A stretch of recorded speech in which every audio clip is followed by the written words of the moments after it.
Same, pero iba. We are number 106.7 Energy FM. Pangga, huwag mo sabihin radyo, sabihin mo Energy! Ay, good evening once again, Metro and Mega Manila. Check our time, 7:27 ng gabi. Magandang gabi sa mga hinihingi. Ako yata yun. Ikaw ba yun? Ako yun. You are, so wag ka mag-alala. Tayo, pare, wala naman sigurong hindi sa ating hinihingal dito. Lately. Dahil nga, basement to third floor is the game. Kasi nga, nire-renovate yung buong building. Ayun, wala tayong elevator. Yes. Wala tayong elevator, meron lang tayong elevation. Yun lang elevation. Yun lang ang meron tayo nun at nakakahingal. Yes. Pero bago tayo magpatuloy sa ating mga gawain ngayon, ha, gusto ko nako kayo dyan, ha, yung mga malamig ngayon, no? So yung iba humihigop dyan ng tsaa, kung hindi man kape, no? So sa mga tea lover dyan, guys, itry nyo itong MX3 tea with pandan. Wow! Ito ay gawa sa dahon ng mangustin na hinaluan ng pandan para mas refreshing ang panlasa. Ngayon, ang isang sachet ng MX3 tea ay goods na goods for 1 liter of water. Bahala ka na kung mainit o malamig. Tapos, kung gusto mo dagdagan ng lemon, pwede din. O kaya ng honey, pwede din. Gatas, pwede din. Bahala ka na nga. Para sa buong pamilya yan, no? Added flavor yan. Makakatulong ang tea para ma-detoxify o malinis ang katawan from any toxins. Kung may tanong ka, bisitahin ang kanilang website, mx3ph.com, or tawagan sila sa 0918-888-8693. So, deyo na nga, guys. Ito na nga, ang hinihintay nyo, naka-pink ngayong gabi. Yes! You are so pink. I like the pinkening of your polo shirt because it's so refreshing to the eyes. Yes, it's a pastel pink. Yes, it's a yes. Welcome po sa programang Pinamagandang. Hindi naman pinaghandaan. O nga, no? Pero naka-pink naman. Naman. Kaya it's a perfect. Ito nga ang Chipa! Kasama si Kuya Chico. Kasama si Papa Jackson. Na may kasabihan na kapag binayo ka ng problema, imungol ka lang. Pag binayo ka ng problema, umungol ka lang at enjoyin mo. Sabihin mo, sige pa. Sige pa, yes. Para ma-challenge ka. More. Ikaw ba nabayo ka na ng problema kay Chico? Ay, nako, yung pagbayo ng problema, palagi naman yan, di ba? Parang, nako, kailan ba tayo titigilan ng pagbayo ng problema? Sana siya naman ang bumayo, di ba? Yun ang kahilingan natin ngayon.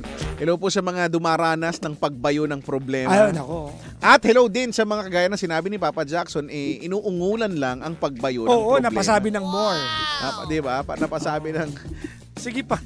Napasabi ng... Tapos ka na? Sige pa, more pa. Oo, kasi ibig sabihin kay Chico, hasang-hasakan sa buhay. Hasang-hasa. Ang tibay mo! Wala ka nang hindi kakayanin sa mundong ito. Ako? Sa mundong ibabaw, pati sa mundong ilalim. Kaya, kasi nasabi ko sa inyo. Ate, hello din sa mga umiiyak-iyak ngayon. Kasi may mga problema. Nako. Minsan talaga, ganyan, no? Parang bayo. Minsan, inaano ka ng... Minsan yung malas, di ba? Pag inaano ka ng malas, hindi ko masabi. Sabihin mo.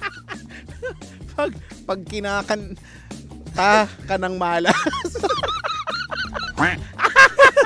Di ba? Minsan talaga sunod-sunod. Kaya minsan nakakaiyak talaga. Oo nga. Ewan ko. Eto na ha, hinahanap-hanap nyo. Kahapon pa, sinabi ko na nga, kulit-kulit nyo naman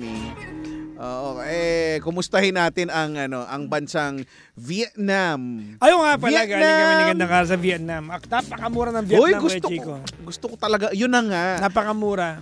Ang hindi lang talaga mura dyan, actually, kung hindi naka-promo, yung pamasahe talaga. Yung pamasahe medyo may kamahalan. Pero kapag Yung- magbubook ka ng advance, like several months Okay naman. ahead. Pero tama ka, na ano ko na rin sa mga ibang mga nag-travel, tsaka pag tinitignan ko din, oo nga, mura yung galawan sa Yes! Vietnam. At 300 to 400 pesos, makakain ka na ng full meal. Yan. At oo may nga. dessert ka na nun. Di ba? Oo. Tapos makakapag-rent ka ng motorsiklo, 350 per day. Oo nga, puro motorsiklo nga Oo. pala. yun. At walang ano doon kay Chico, ha? Walang helmet doon. Oh? Meron naman, pero pwede kang hindi mag-helmet. Kumbaga discretion mo yun. Ah, Gusto maging safe. Walang LTO doon. Wala. Andito yung LTO, nasa bandang EDSA eh. Andito pala sila. Hindi ka sa bagay. Oo. Yun nga, yung mga nakikita ko nga doon. Kailan kaya? At masarap ang pagkain ng Vietnamese food. Oo. Di ba, food trip din dyan, Vietnam. Sana next year, no? Pero... Punta ka! Ewan ko, sana next year. Wala, yung binubook ko ngayon, hindi para sa akin. Nagpapabook ko lang eh. Vietnam. Vietnam. Oo, maganda Vietnam. So, kayo ay sa... Hanoi. Saigon? Nag-Hanoi kayo. Hanoi, tapos nag-overnight train kami papuntang Uy, Sapa. gusto ko rin yun. Yung parang Harry Potter, yung Hogwarts University train. Oo, ang saya no. Oo. Kapag 7 hours kayo sa train, yun yung pinaka-hotel nyo for the night. Pagdating nyo sa kabilang side ng Vietnam, umaga na. Papuntang, so Hanoi, papuntang... Sapa. Sapa. Nandun yung yung pinakamataas na pagoda sa buong Southeast Asia. Okay. Magka-cable. Yung pinakamataas sa cable car sa Asia. Sapa. Hindi masyadong sikat yung place na yun sa Vietnam. Kailan lang yata sumikat yun eh. Pero for sure, maganda. Di ba? Maganda. Sapa. Kasi ang, di ba, Saigon o yung Ho Chi Minh, di ba? Yun Ho talaga. Chi Minh nakapunta na ako dati. Tapos Hanoi. Tapos ang bago nilang parang binuksan na pinopromote, Danang. Danang yung parang bago ngayon. So, Danang. Parang Palawan. Parang ganun ang vibe niya. Danang. So, Sapa pwede pala. Sapa. Gusto ko yan yung overnight train. Oy, papunta kami na Sapa kay Chico, nag-overnight train kami. Pabalik kami ng Hanoi, overnight bus naman. So, na-try namin parehas. Di okay pala. Ang dami nyo palang... At sira ulo yung driver ng bus. Kasi nga, ganito yan kay Chico. Sasakay ka ng train mula Hanoi, papuntang Sapa, 10 p.m. 10 p.m. So, kalkulado mo yon na 7 oras yon para pagdating mo sa Sapa, maliwanag na. Correct. So, pauwi, ginawa namin yung kay Chico. 9 p.m. kami sumakay ng bus. Okay. Pabalik ng Hanoi. Dapat 7 oras. Stop over pa na 1 hour. Anong oras yun? So, alas 4. Kung may stop over, alas 5. So, medyo umaga na. Yung driver kasero. Alas 3 kayo. Dumating kami sa sa Hanoi. Alam mo kung anong oras? Alas 3. Alam mo saan kami tumambay? Sa Circle K. Ano yun? Convenience store. Ang bilis! Sira ulo yung driver. Ang bilis. Kaya mag-train kayo. Medyo may kamahalan lang. Pero masaya. 2,000 lang per head. Pero sa train, meron din naman economy. Hindi, actually kay Chico, overnight train yun. So, 2,000 talaga per head. So, kwarto-kwarto yun. So, isang kwarto, 8, 4 ang higaan. Okay. Ngayon, 2,000 per Pero kung gusto mong mag-isa ka sa buong kwarto, babayaran mo yung 4 na bed. So kami ni Kara, binayaran namin yung 4 na bed. Kasi swertihan. Unless naswerte kayo, wala kayong kasama talaga. Hindi, ibubuk mo na yun kapag 2 lang kayo sa online. Inyo na yon. Yung babayaran mo na yung 2 bed na yon. Pwede. Tapos may pa-beer. Lalasing-lasing ka doon. Saya, Tama. May pupunta ka doon. Pero masarap pala matulog, sa pag gumagalaw yung... Para kang yung bagon. Para kang inuuga. Di ba? May nagpunta nga ako sa CR ng train eh. Madaling araw. Tulog na si Gandang Kara eh. Para pupungas-pungas ka. Tapos naglalakad ako. Tapos nakita ko yung basta Caucasian. Nagisipilyo sila. Tapos iihi ako eh. Okay. Tapos paglabas ko ng CR, naglalaplapan sila. Gusto ko Wait lang, pupunta na ako ngayon. Pupunta na ako ngayon. Gusto ko magmumog para maistorbo sila. Totoo nga. Gusto ko yun. Hala, makapupunta na talaga ako, guys. Ngayon na. In fairness, gusto ko talaga ma-experience yan. Pumunta ka. Total, mahilig ka naman loner. Pero di ba galing ka rin naman ng Baguio, Kuya Chico? Oo, kaya nga nung, di ba, Ngayon, okay na yung binti ko kahapon at saka nung isang araw talaga. Kasi, di ba, para sa isang taong nakahiga lang, tatayo, uupo, hindi naman yung makapag-exercise. Tapos bigla mo akong bibiglain sa Baguio na naglakad kami mula doon sa accommodation papuntang Burnham Park. Kumaga, quote-unquote, malapit lang, sabi nila. Pero syempre, para sa mga taga-lokal yun. Yung mga lokal, iba naman yung dahil mga... batak naman kasi sila. Diba? Ngayon, di syempre, ano yun, uphill, ganyan, di ba? Pababa. Tas, yung tuhod ko talaga Actually, Kuya Chico, nabiglat. Yung uphill, mapahirap yun. Ang sakit talaga. Pero mas nakakapulikat ang downhill. Yun na nga, mas masakit, di ba? Tapos bigat, dala mo yung buong bigat ng katawan mo pababa. So, yung tuhod ko talaga, minumura talaga ako. Maganda ba? Nilakad namin, umuulan. Pero na-enjoy ko lang somehow dahil malamig. Alam mo naman ako, as a polar bear, ang lamig, yung lamig na umuusok yung bibig mo pag nagasalita, diba? Ganon. Ano kaya pag may naglaplapan na tas may umuusok? May yelo sa may yelo dun sa pag inalis niyo yung laplapan, may yelo kayo. May lalabas na ice cubes. Kaya, yan ang ano doon, ha? Maganda. Maganda talaga doon, maglaplapan. Charot. Maganda. I-try nyo. So, ayun, ang saya. Galing, Baguio. At Baguio. Ang bilis na, sobrang bilis na ng biyahe pa Baguio. Nag-drive ba kayo? Oo, ako nag-drive. Sa bagay. Akala ko sinakyan nyo yung Victory Liner. Uy, gusto ko din yun. Ganon yung bus ng pababalik ng Hanoi. Ganon, nakahiga. Yung nakahiga. Oo, ngayon, kay Chico, yung sukat ng kama na yon ay good for 1.5 person. Oo, may di ba nga para makahiga ka. Kung pipilitin nyo magtabi, pwede. Pero makitid. Oo. Pero sa sa Vietnam, pwedeng isang bed lang kayo. Tapos parang 60% na mabayaran nyo parehas. Kumaga, mas makakatipid. Pero, magkakapulikat kayo. Yun lang kasi. Nakatagilid kayo. At saka kung uupo ka, Indian seat. Kasi hindi siya yung, kasi bed siya eh. So, Indian seat kayo kung gusto nyo umupo. Diba? Yes. Gusto ko yung matry. Pero hindi ako nag-drive eh. So, 4 na oras na lang pala talaga ang biyahe. Yes, oo. Kasi paglabas mo ng Pasurubio, 1 hour na lang yung akyat. Yun na, oo. Ang bilis lang pala. Ang bilis na. Cannon Road ba yan o kahit yung Marcos Highway? Wala, sarado Cannon ngayon eh. Marcos kasi Highway. Kasi umuulan. Maraming Nakapag Cannon kami papunta, pabalik. Talaga? Nakapag Cannon kayo? Oo, pabalik, nag Marcos Highway kami, gawa nung... Ang ganda ng Cannon Road. Okay yung naman view, siya kasi delikado. Gabi kasi kami, hindi kami nakapag-view. Kasi... Ang tapang mo magki-Cannon Road ka ng gabi. Manang madaling araw. Ang tapang mo, di ba yun? Hindi ka madaling araw. So, umalis kami ng alas 11. Dumating kami doon. Wala pa alas 4, nandun na kami. Alas 3 din yata. 3:30, hindi ko alam. Mga ganyan. Oo, mga ganun. 3. Mga 3 ilang pasado. Ilang nagpunta? Mga 6. Na malalaking tao. Masaya ang yun. lalaki namin. Actually, masaya yung mga ganyang mga biglaang lakad. Tapos kaya, ayun. Lumandi kayo doon? Hindi nga eh. Kasi... Ano ba yan? Nag-open naman ako ng app.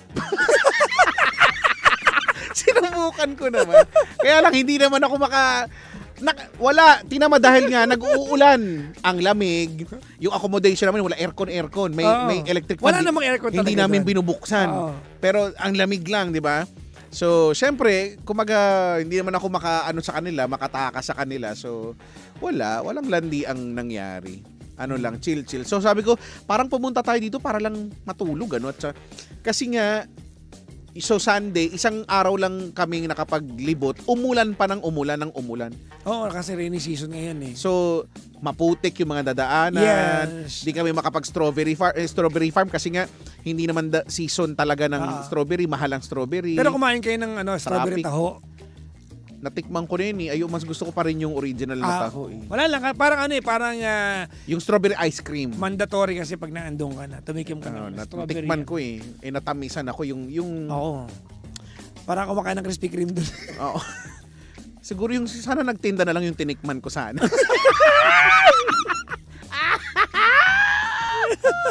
Saan kayo kumain? Anong mga kinainan niyo? Sabatan. Narinig ko na yan. Yun yung resto, no? Kasi yung isang puntahan Good Taste, 'di ba? So, parang sarado pa nung pagdating namin. Sabatan kami. Tapos nakakatuwa, hello kay Kuya, babatiin ko lang si Kuya na nag-serve sa amin na magiliw na nag-serve at magiliw niyang sinagot lahat ng katanungan ko. Kasi tinanong ko siya ng tinanong. Pero nasagot naman. Restaurant? Sabatan. Sa may, malapit yan sa may, doon din, yung sa may good taste na lalagpas pa. Hindi kayo nag-omay gulay, hindi kayo Cafe by the Ruins, gusto Volantes. Nag-Volantes kami sa Session Road. Oo, yung katapat ng mga kabayo. Yun ba yun? Hindi, sa Session Road to. Volantes Pizza to. Oo, pizza. pero dalawang branch yan. Isang Session Road, sa Session Road kami. Malapit sa Wright Park. Yung pizza, mga Italian, di ba? Oo. Na pinagtatanong ko din si ate doon ng kung saan bibili ng mga ganito, ganyan. Oo. So, bumili kayo ng gulay pa uwi. Hindi na nga kami gawa ng nag-uulan na nga. Anong ginawa niyo sa Baguio? Yun na nga. Naglakad. So, alam mo ba ang napunta lang namin? Burnham Park. At saka SM. Usang galaw. Nilakad mula dun sa accommodation namin. Medyo malayo, pababa ng Burnham. Tapos inulan-ulan kami. Tapos naglakad, Session Road, Volantes. Tapos hanggang sa napaakyat kami ng SM. Ayun na. Ang plano sana kami, Mines View, ganyan. Tapos yung mga, kaya lang umuulan nga, tinamad na rin lahat ng mga Mines kasama View. ko. Na nagpunta kami, nakapag-Ben Museum kami. Yun nga, na-search ko pa yan, yung Ben Museum. So, ang daming pwede, di ba? Igorot. Pero alam mo, sa totoo lang, na-realize ko din, more than itong mga tourist spot, yung mga attraction, yung mga museum and what have you, ang talagang tourist attraction talaga for me sa Baguio ay yung mga kainan. Ang daming cafe, coffee shop, di ba? Yung mga artisan na kung ano-ano. Yes, yung mga ang dami. Yun talaga yung talagang dinadayo. Ang hindi ko na-try yung Chocolate de Batirol. Ayan, sa loob ng Camp John Hay. Yun nga. Actually, yung Chocolate de Batirol. Gusto ko talaga yun. Ano yan hindi lang naman talaga Chocolate de Batirol ang paninda nila. May mga pagkain din. Restaurant talaga good siya. Food talaga, pero yun yung, sabi ko, sakto dahil nga umuulan, di ba? Lamig, para hindi ka nagpunta? Wala nga, nagkatamaran na nga Nakakais. Sabi ko sa mga kasama ko, alam nyo, wala tayong kwentang traveler.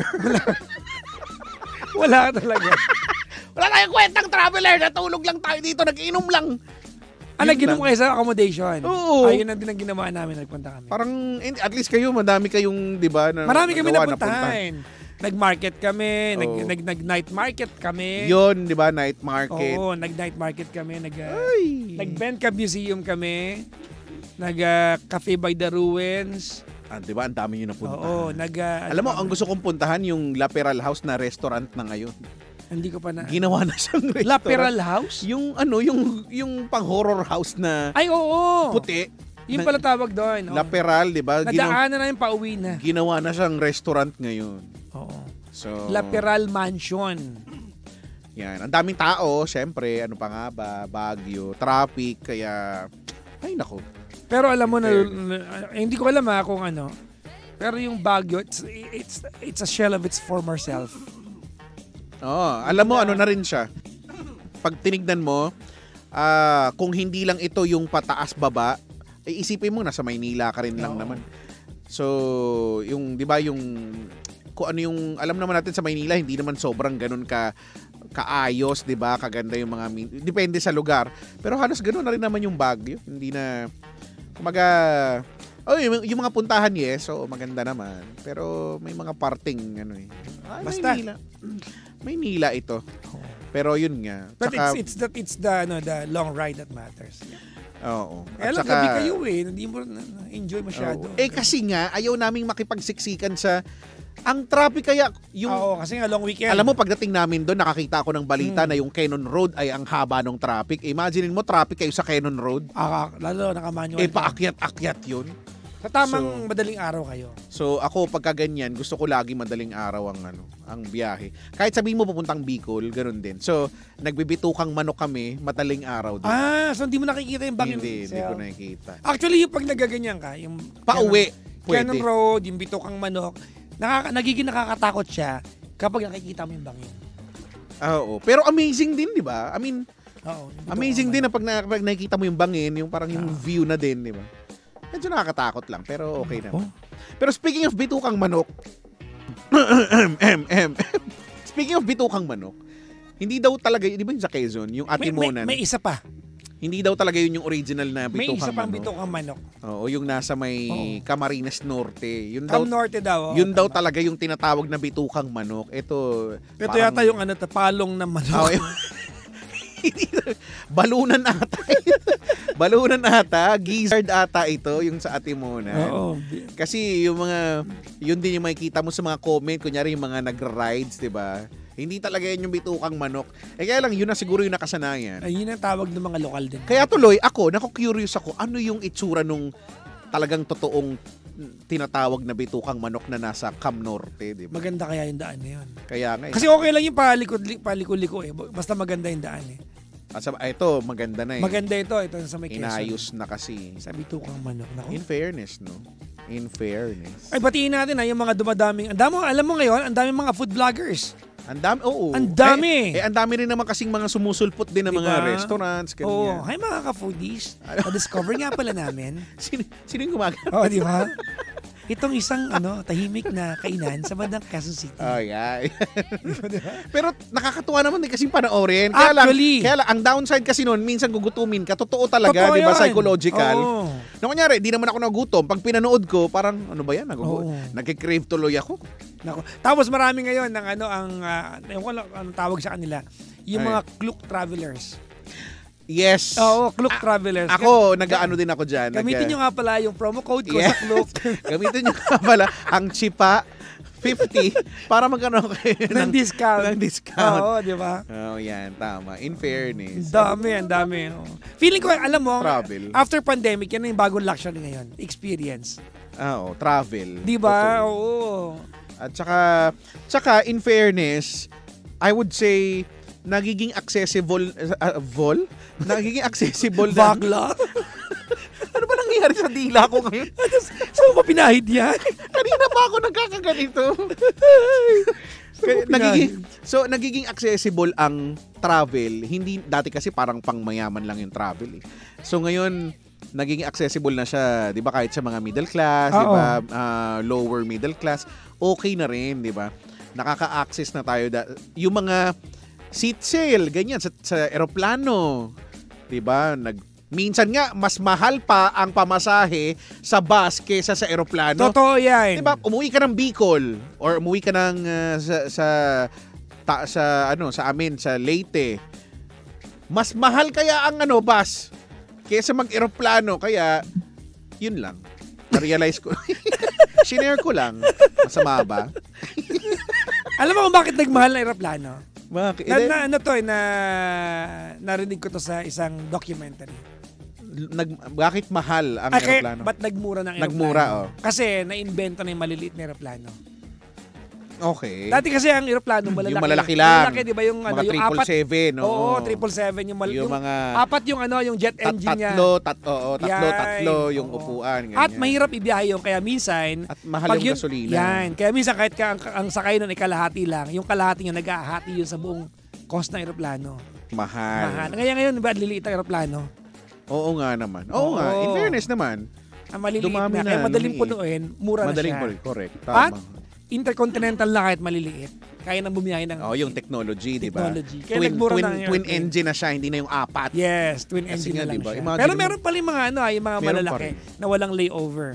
Di ba yung parang 2 weeks kayo lumilipad? Ang tagal. Hindi nyo pa nalibot yung buong mundo nun. Sa 2 weeks kayo.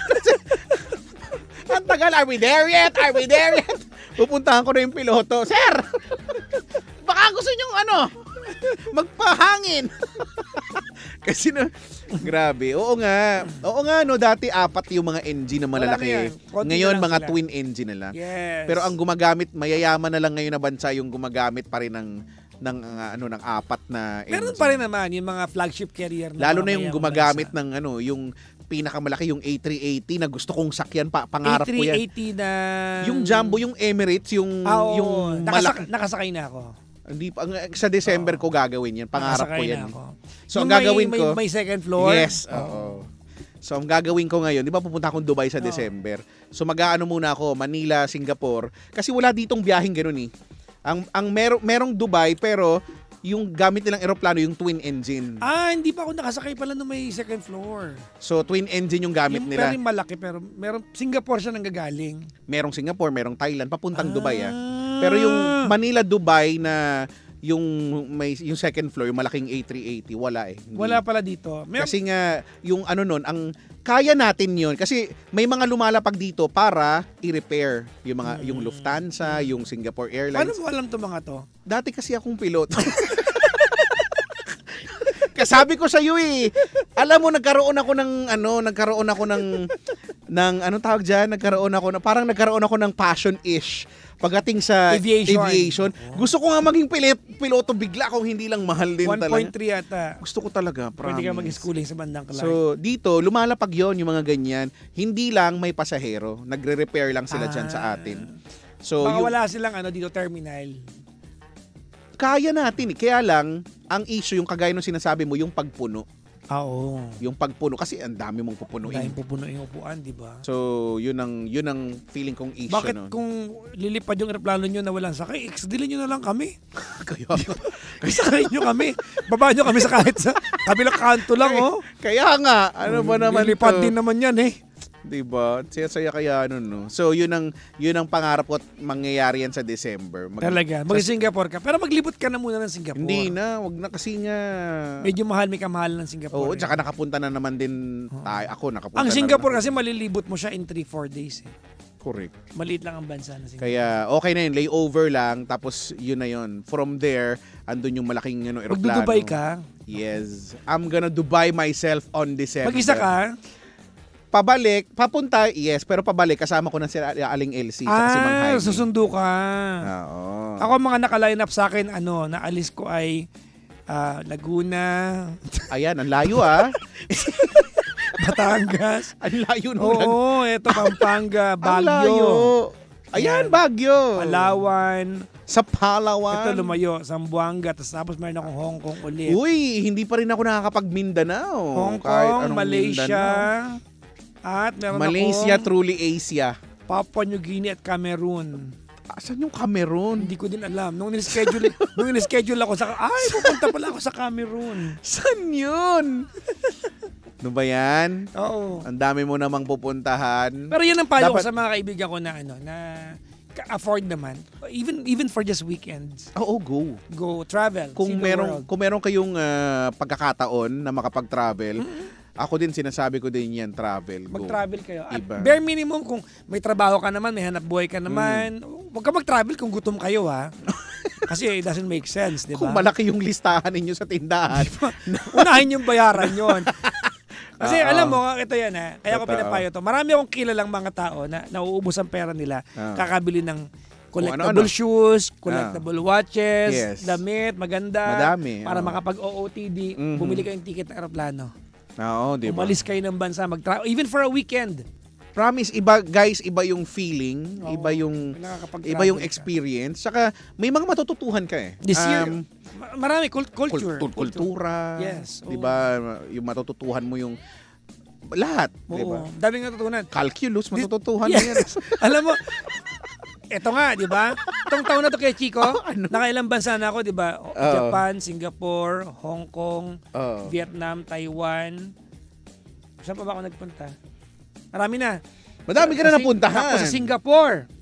Naglakad kami ni Klong Klong, may natutunan ako doon. Ano doon? May lumapit sa amin. Ano daw? Sabi sa akin, romansa, doon, hala, Pinay!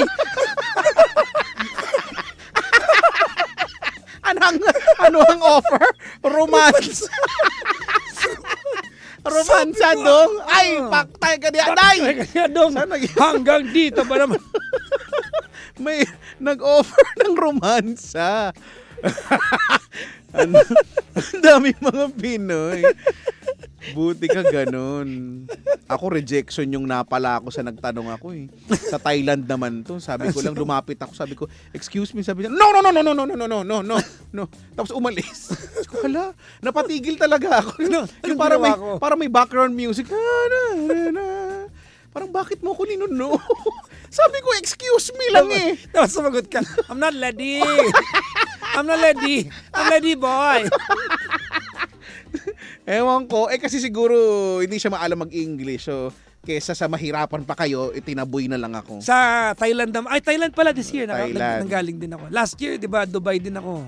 Oh, 'di ba? Tama, ikutin natin. Kaya Kaya tuloy, alam mo, na-realize ko, gusto ko saan ba nakakabili nung yung sa wall, tapos may mga parang world map siya basically. Tutuklapin mo pag napuntahan mo. O kulayan or tutuklapin, ganyan, no. Gusto ko pwede. May ganun, meron sa Shopee yun. Tsaka buo yung world map, tsaka gusto ko rin yung Pilipinas naman kasi maraming puntahan. Alam mo yan sa ang Pilipinas. guilty ako dyan. Ang Pilipinas hindi ko nalilibot gaano. So pareho tayo na dayuhan sa sariling bayan. Oo nga. Kasi ikaw, ang dami mo na napuntahan. Ako din naman kahit papaano may mga napunta na ako outside the country. Nakarating na nga ako sa amin sa Ireland eh. Actually, Europe ka na pala. 'Di ba? So, pero yung Zamboanga, 'di ba? Wala pa ako napupuntahang Mindanao. This year, maglilibot ako hanggang December sa Zamboanga. Uy, gusto kong pumunta ng Tawi-Tawi. Totoo to, Tawi-Tawi. Di ba nasa dulo ng Pilipinas? Mula Apari hanggang Tawi-Tawi. Hulo yun. Hulo ba? May lipat. Manggaltit Bulaga sa atin. Hindi ba? Hindi na nga Apari yun eh. Apari. Hindi na Apari, nga. Mula Batanes na nga. Mula Batanes hanggang Ross Boulevard. Lumapit. Sa Brunei daw. Si Cara nakapag-Brunei na ako, hindi pa. Brunei Darussalam. Ay, isa din yan sa mga Ang target ko this year or next year, sana matupad ko ito, ay magpunta ng North Korea. Kasi interesting. Kasi bubuksan ng North Korea ang kanilang tourism sa lahat ng nation on December. Oh? Naka-follow ako sa nila eh, tourism. Ay, gusto ko rin yan. Gusto ko yan, in kasi fairness. Nanonood ako sa YouTube na pumupunta dyan. Ngayon kasi, as of today, the only way to get to North Korea, as far as I know, is to go to China. Na or to go to Russia. Or yung aeroplano nilang Air Koryo, di ba, na one-star airline sa buong mundo. Yes. Kaya isa-isa lang siyang one-star airline. So ngayon, napakamahal na. Pero mga ngayon, parang bubuksan nila yung tourism nila. On December. O baka na-realize nilang kailangan nila tayo doon. Papunta yung Chipa dito. Oh. si Cara, pag nag-usap kami, sabi ko sa kanya, uy, bubuksan ng North Korea yung yung tourism. Sabi ko, di kita sasama doon. Kasi feeling ko, sa kulit mong yan. Baka mapano tayo doon. Baka kunin ka ng gobyerno nila. Sa kulit mong yan. Oo, di ba? Pero interesting nga yan. Talaga ba? December? Sana. Hindi magbago isip ng kanilang Supreme Leader. Sabihin ko, Kuya. Nag-Maldives ka rin kay Chico. Sabi ko, Kuya, kamukha naman kita. Baka pwedeng ilibre mo na kami dyan. Oo. Maldives, nakapunta ka na nga pala. Oo, Maldives. Nakapunta na ako ng Maldives. Ako ang huli kong labas ng bansa ay 2022 December. Kasama ko yung pinsan ko. So nag-Singapore kami. From Singapore, tumawid kaming Malaysia, balik lang.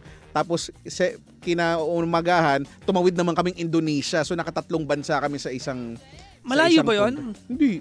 Talaga? Alam ko yung Singapore to Malaysia. Pero yung Malaysia at Indonesia... yung Indonesia ay yung Batam Island. Part sa ng Indonesia. So, boat ride siya. Hindi siya parang 45 Bali minutes. o Jakarta. Hindi ganun. Batam, Indonesia. Doon nagpunta si Alice Go. Ay, doon? Ay, parang nakasalubong ko nga siya. Huwag mo sabihin yun. Baka patawag na Senado. Hindi. 2022 pa ako eh. Ay, okay. Oo, doon sila. Kasi pinapanood ko yung hearing ng Senado eh. Oo Your nga. Honor.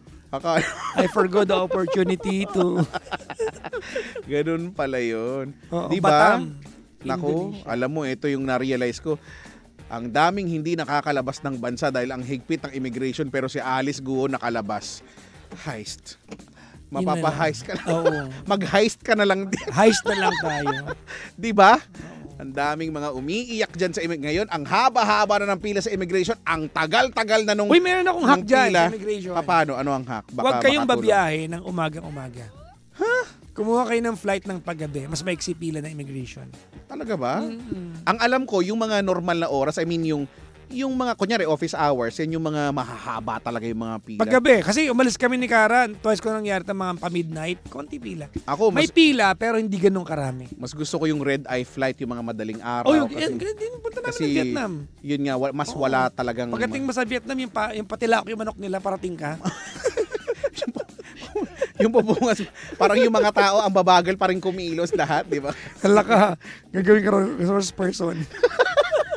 Hindi, 2022 pa yun. Huwag niyo akong 2022 pa yun. Pag tinatawag ka, samahan kita. Sa likod lang. Sige.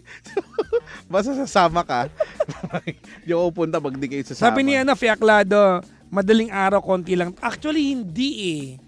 Pag first flight out, ang daming tao eh. Ang daming tao. Oh. Ang haba ng pila. Kaya yung mga alis dyan ha, ugaliin na ninyo na international flight 5 hours before the flight dumating Totoo kayo. Yan. Kasi although OA yan. Ang OA nun, Oo. kung ikukumpara natin sa ibang mga bansa, ang OA nitong preparation natin. Kasi Dubai, dumating ako sa airport kay Chico, parang less than 1 hour. Nasa aeroplano ako. Pumunta, Malaysia nga lang eh. Di ba? Malaysia, Thailand, hindi mo kailangan ng 5 hours before the flight. Oo. Sa atin lang yan talaga ka-OA, di ba? So it says a lot, it says something about the system that we have dito sa Pilipinas. Kaya, naku talaga. Alam mo na, pag-uusapan niya, uminit tuloy ulo. Ayan na, teka lang. Ha? Babatiin ko lang ha, papangalanan ko to ha. Ang Dear John, ang Dear John, teka, alam mo, sinerge ko, tinawagan ko sila. Tinawagan ko sila para ang Dear John Janitorial Services. Ano yan? Oo. Dear John Services Incorporated Careers and Employment. Sila ang nagsusupply ng janitorial services ng NAIA Terminal 3.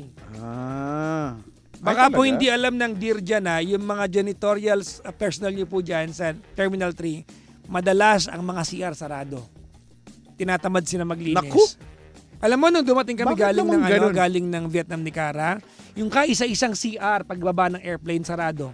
Rush hour Kasi, hindi ko sana mapapansin to, pero nung huling uwi ng kuya ko, galing naman Australia, doon naman sa CR. Baka daw sira, hindi ba? Hindi.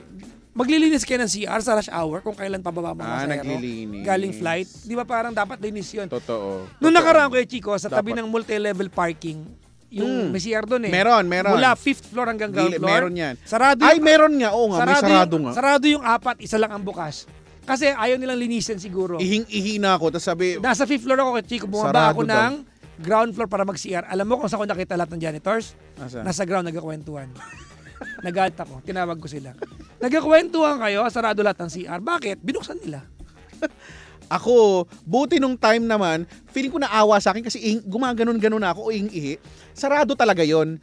Pinilit ko lang pero pinayagan na lang ako. Sabi ko, sarado po ba? Wala naman. Oo, basta pero nakasara lang. Nakagamit naman ako. Bakit hindi nyo ito sinabi ko sa kanila to pangit na nga airport natin tapos sarado pa CR. Pangit na nga, mapapangitin nyo palalo. Ayan Dear John Services, ang pangalan ng service, tinandaan ko, sobrang init ng ulo ko kay Dear Chico. John. Imagine mo, galing ka ng mahabang biyahe, 4 hours ng Vietnam Tsaka, di ba? Pag landing mo ng airport, kahit sa aeroplano kay Chico, kahit sa bansa, pag baba mo ng aeroplano, ang una mong hanapin CR Totoo. Mag-freshen up ka. Correct. Before ka makarating ng immigration, CR ka muna. CR, Sa atin, yung kaisa-isang CR, after mong bumaba ng aeroplano bago mag-immigration, sarados at rush hour. Alam mo, kahit naman hindi rush hour, dapat accessible yung basic naman yan, yung mga CR na yan. Ayan, hello po sa Dear John. Dear John. Dear John, naiihi po ako. Yung bantog ko sasabog na, sumirit na po ng 3 patak. Paano yung sirit 3 patak? Kasi pinigil mo eh. So dapat pasirit na siya, pero pinigil mo hanggang naging 3 patak na lang. Yun na. Tinandaan ko yung nakasulat sa damit nila Dear John. Dear John, sige. Anyways, kay Chico, bago tayo magpaalam, gagawa na ako ng video nito. Singit ko lang. Go, sige. Naglabas ako ng vlog noong nakaraan tungkol sa parking na 8,000 pesos. Saan yan? Nasa page ko. Okay. So, 8,000 pesos, iniwan ko yung kotse ko sa Hotel Locura.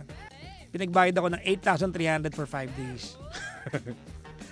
Pero yun talaga yung rate nila. Okay. Yun talaga rate nila. Nagkataon lang na wala silang paskill na yun ang rate nila. So dun yung part ng mali sila. Tapos may paskill sila sa exit na mali sa rate na siningil sa akin. Lumang rate. Pero dahil di na na-update. Oo, di na-update. Pero dahil mayabang ako, bago ko nagreklamo, nagbayad muna ako. Grabe! Binayaran ko muna. Kasi feeling ko, pag makikipag-away ka, dapat may hawak ka resibo. 8,000. 8,300. So nakipag-coordinate sila sa amin ni Gandang Kara at nirefund nila ako. Ng 8,000. Sabi ko lang, huwag niyo i-refund dahil feeling niyo personality ako. Hindi fair yun. So ang premise ng pagbabalik sa akin ng refund nila, at salamat po dahil na pinpoint yung mali na wala silang signage. So as a show of gratuity, yun na yun. Hotel? Saan niya? Sa Newport. So binalik sa akin yung 8,000 ko. Kasi nga, may point naman ako na walang signage indicating na yun yung updated na rate. Oo. Ba't wala nang parking dun sa ano? Sa bagay, mahirap ang parking mahaba ang pila nung mahirap ang parking sa NAIA. NAIA, mahaba. In fairness dyan. Ay, naku. Basta yun, umalis na nga kayo ngayon. Halika. Umalis tayo pero magbabalik din tayo mamaya dito sa programang hindi naman pinaghandaan. Pero nagbayad ng 8,000. 8,000. Si Papa Jackson yon. Ang programang Chipa. Kasama rin ako, Kuya Chico. Dito lang yan. Sa same, pero iba. We are number 106.7 Energy FM. Pangga, wag mo sabihing radyo. Sabihin mo.